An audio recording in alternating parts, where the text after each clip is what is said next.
नमस्कार मित्रों, दीपावली के बाद आज पहला लेक्चर हम ले रहे हैं कक्षा 6 काव्य पहला, इतनी शक्ति हमें देना दाता। वैसे तो विद्यार्थी मित्रों, यह एक प्रार्थना गीत है और इस प्रार्थना गीत हमारे जब स्कूल चालू थी तब हम सभी विद्यार्थी को ये गीत आता है। यह प्रार्थना गीत है। मैंने आपसे पहले कहा था, इतनी शक्ति हमें देना दाता, मन का विश्वास कमजोर होना। हम सबको ये गीत आता है और हम सबको अच्छा भी लगता है। और कई साल पहले, करीबन 20 या 25 साल पहले इस काव्य को फिल्म में आया था। अंकुश फिल्म थी, नाना पाटेकर उसमें हीरो थे और उसके अंदर यह गीत लिया गया था, इतनी शक्ति हमें देना दाता। तभी से यह बहुत प्रचलित और बहुत ही अच्छा गीत है। अभी हम इसके बारे में थोड़ा ज्यादा पढ़ेंगे, तो सभी मेरे विद्यार्थी दोस्तों अपनी अपनी पुस्तक निकालें और मेरे साथ अपनी अपनी पढ़ाई शुरू करें। काव्य 1 द्वितीय सत्र कक्षा 6 हिंदी। इतनी शक्ति हमें देना दाता, मन का विश्वास कमजोर होना, हम चले नेक रास्ते पे, भूल कर भी कोई भूल होना। कवि ईश्वर से प्रार्थना करते हैं भगवान के, हे भगवान हमें इतनी शक्ति जरूर देना कि हमारा जो मन का विश्वास है वो कभी कमजोर होना। मन का विश्वास का अर्थ क्या है? तो मन का विश्वास यानी हमारा आत्मबल। हमारा आत्मबल कभी भी कम नहीं होना चाहिए। यदि हमारा आत्मबल कम हो जाएगा तो हम छोटे से छोटा कार्य भी नहीं कर पाएंगे। इसलिए कवि ने कहा है कि मन का विश्वास कभी कमजोर नहीं होना चाहिए। भगवान, हमारा जो तुझ पर विश्वास है उसमें कभी कमी नहीं आनी चाहिए। हम चले नेक रास्ते पे, भूल कर भी कोई भूल होना। हम हमेशा सही रास्ते पे, सच्चाई के रास्ते पे चले और भूल कर भी हमसे कोई गलती ना हो कि तू हमसे नाराज हो जाए। दूर अज्ञान के हो अंधेरे, तू हमें ज्ञान की रोशनी दे। जो अज्ञान है हमारे अंदर, जो अज्ञान है वह अज्ञान दूर होना चाहिए। दूर अज्ञान के हो अंधेरे, तू हमें ज्ञान की रोशनी दे। अज्ञान जब चला जाएगा तो ज्ञान की रोशनी हमारे अंदर आएगी, और जब ज्ञान हमारे अंदर आएगा तो सही क्या है, बुरा क्या है, हमें वह सही अच्छी तरह से पता चलेगा। और हम क्या करेंगे, जब सच्चाई हमें पता चलेगी कि सत्य यह है, तो हम सत्य के मार्ग पर आसानी से चल पाएंगे। इसीलिए कहा है, दूर अज्ञान के हो अंधेरे। जो अंधेरा है, अज्ञान का जो अंधेरा है उसे मिटा दो प्रभु, तुम हमें ज्ञान की रोशनी दे। जो ज्ञान है उसकी रोशनी हमें तू प्रदान कर, ताकि हम अच्छा और बुरा हम अच्छी तरह से देख सकें।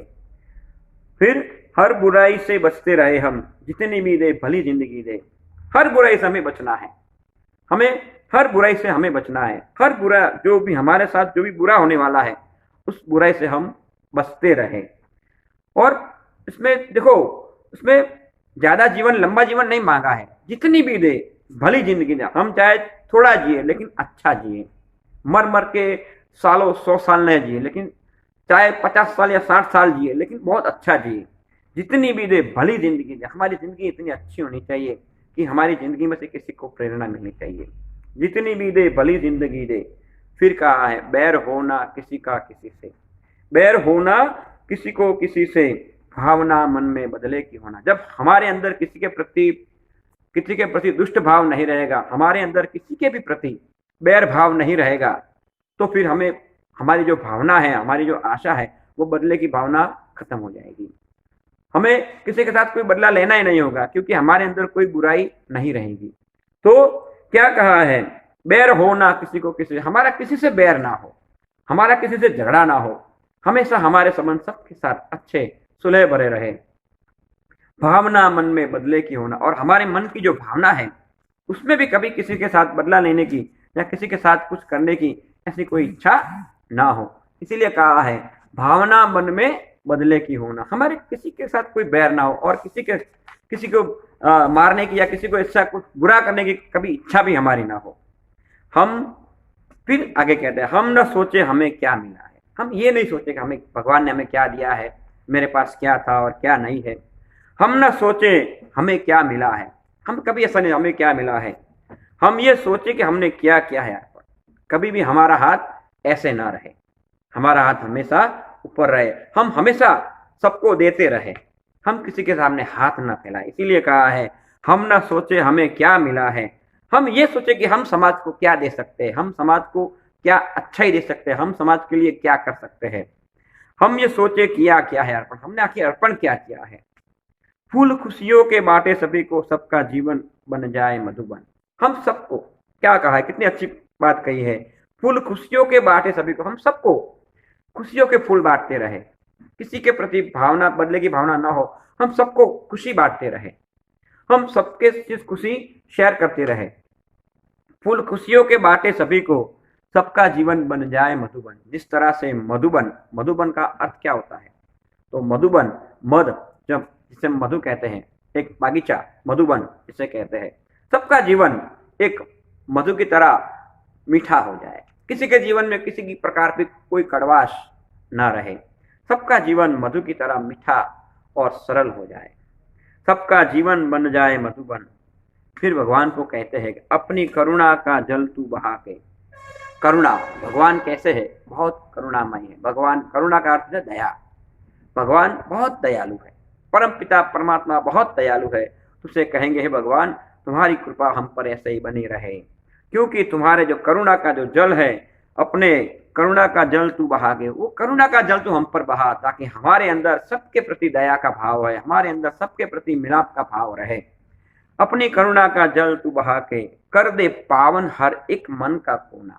कर दे पावन, पावन पवित्र कर दो, अपनी करुणा का जल बहाकर हर एक मन के अंदर जिसके भी जो द्विधा है, जो प्रश्न है, हर एक मन के अंदर जो ईर्ष्या भरी हुई है, हर एक मन के अंदर किसी को भी जो पाने की इच्छा भरी हुई है, उन सबको तो निकाल दे। हर एक मन का कोना, हमारे जो मन का एक एक कोना साफ सुथरा, स्वच्छ, सुंदर, मस्त होना चाहिए। हर एक मन का कोना स्वच्छ होना चाहिए, तभी हम किसी के प्रति, किसी के कोई वैर भाव नहीं रहेगा, किसी के प्रति कोई बदले की भावना नहीं रहेगी। इसलिए भगवान को कहते हैं कि तू अपनी करुणा का जल ऐसा बहा कि हमारे हर मन का एक एक कोना साफ हो जाए और हम सही रास्ते पर चल पड़े। इतनी शक्ति हमें देना दाता। हम चले नेक रास्ते पे, हमें हमेशा सही रास्ते पे चले, भावना कभी किसी के बदले की कभी नहीं होनी चाहिए। हम अंधेरे में हैं, हमें रोशनी दे। फिर भगवान से कहता है हे भगवान, हम अंधेरे में डूबे हुए हैं, तू हमें रोशनी से भर दे। हम अंधेरे में हैं, तू हमें रोशनी दे, खोल ना दे दुखों की दुश्मनी से। क्या कहते कि खो ना दे खुद को दुश्मनी से, किसी के साथ दुश्मनी नहीं होनी चाहिए। जो अंधेरा हमारे जीवन में भरा हुआ है, तू उसमें रोशनी भर दे, इतनी रोशनी भर कि हम स्वयं अपने आप को न भूलें। क्योंकि यदि वह अंधेरा हमारे जीवन में रहेगा तो क्या होगा, हम खो न दे खुद को ही दुश्मनी से, हम वैर भाव से, दुश्मनी से हम अपने आप को नुकसान पहुंचाते हैं और अपने आप को कहीं खो न दे, किसी के साथ बदला लेने, उसी भावना में हमारा जीवन न व्यतीत हो जाए, उसी भावना में हमारा जीवन खत्म न हो जाए, तो क्या होगा, खो न दे, हम अपने आप को खो देंगे। इसीलिए भगवान से कहता है कि हे ईश्वर, हमें इतनी अच्छी, हमारे जीवन के अंदर जो अंधेरा है उसे दूर कर और सच्चाई की रोशनी हमारे जीवन में भर दें। फिर क्या कहते हैं, हम सजा पाए अपने किए की, हम सजा पाए अपने किए की, मौत भी हो तो ले खुशी से। जो भगवान से अपने गुनाहों की माफी भी मांगता है और अपने आप को माफ करने की बात नहीं करता है। हम गुनेगार है, भगवान से कहते हैं भगवान, हम तुम्हारे गुनेगार है, हम तुम्हारे दोषी है, हम दोषी है, तो हमें उस दोषी की हमें सजा दे, हमें माफ मत कर।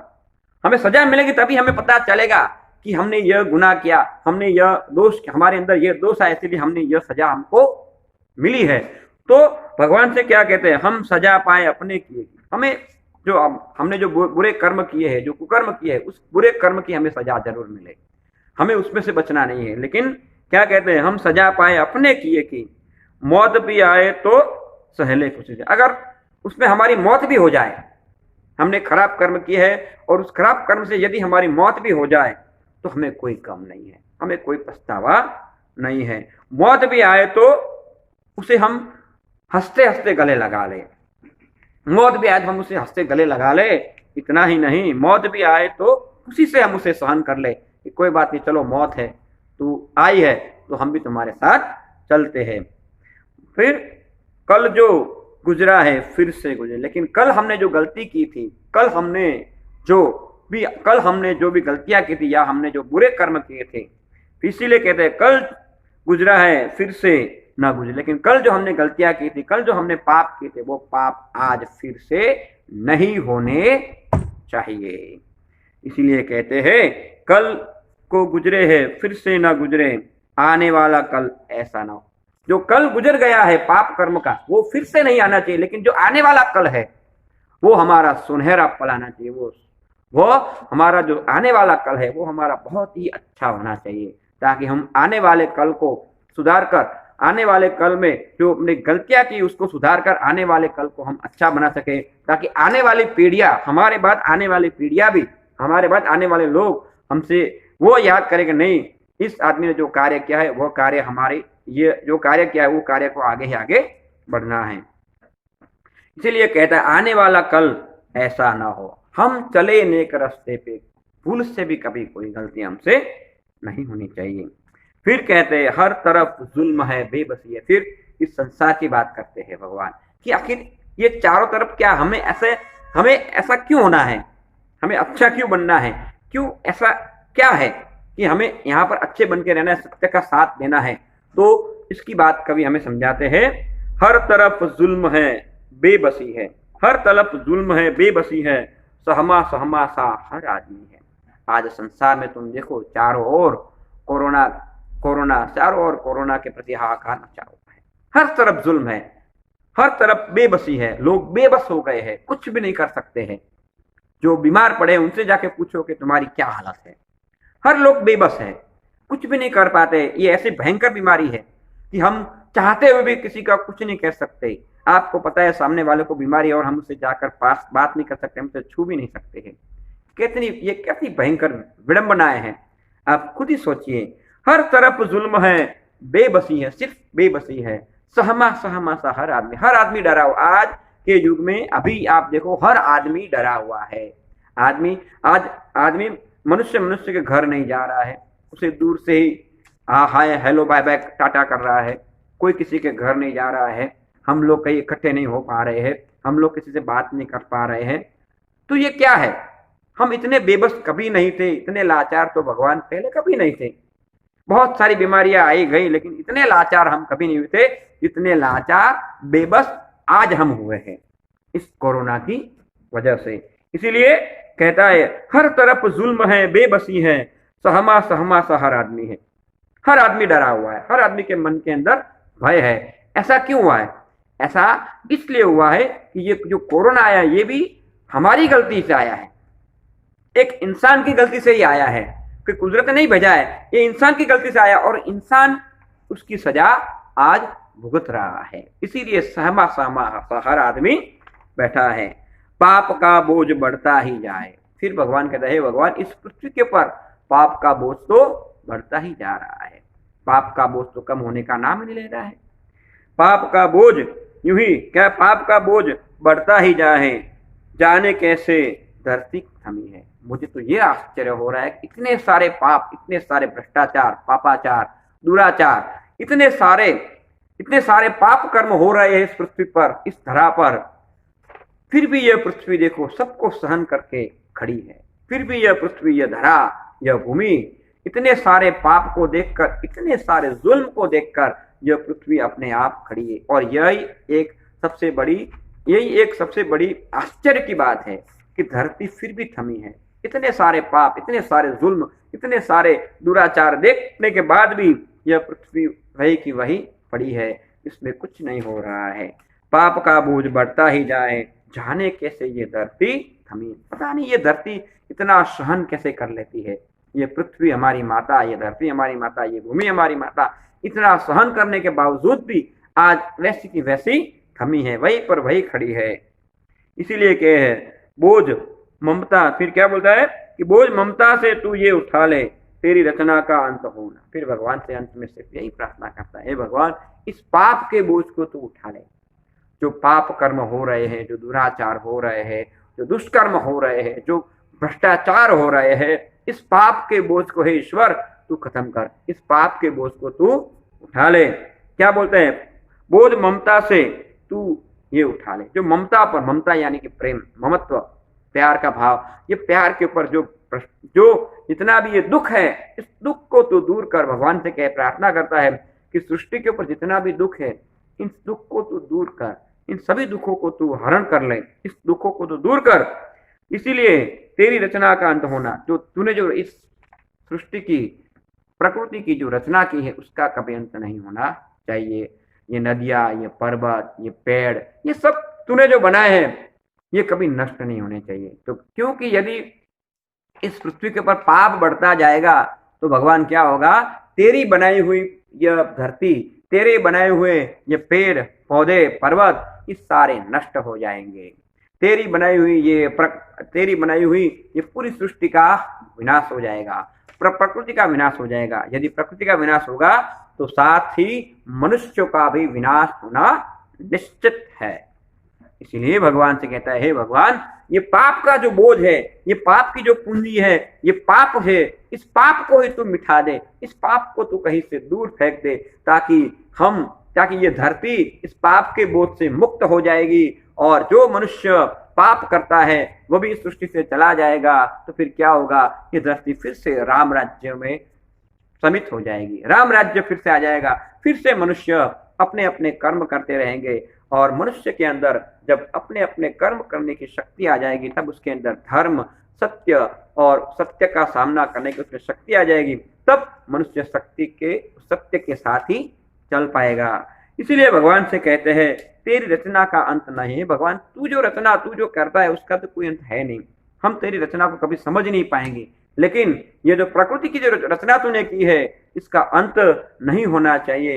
इसलिए हे भगवान, तू जो भी कर, इस पाप का बोझ इस धरती से उठा ले। और फिर से कहता है, हम चले नेक रास्ते पे, हम सही रास्ते पे चले, और ये सही रास्ते पे चले, और जो पाप का बोझ उड़ जाएगा, और सही रास्ते पे हम चलेंगे तो हम खुशियां ही बांटते रहेंगे, हम सबको खुश देखते रहेंगे।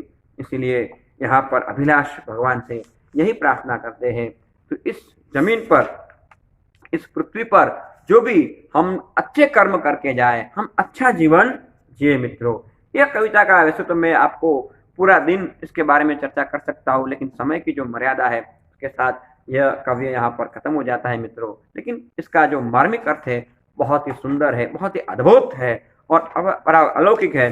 अब आपको क्या करना है मित्रों, इस काव्य का जो पहला काव्य, इतनी शक्ति हमें देना दाता, इसका स्वाध्याय अभ्यास आपको नोटबुक के अंदर लिखना है और लिखकर मुझे बताना है मित्रों।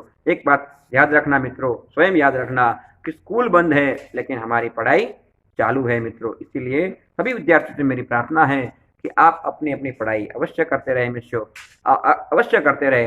हम अब अगले वीडियो में फिर से मिलेंगे, तब तक नमस्कार।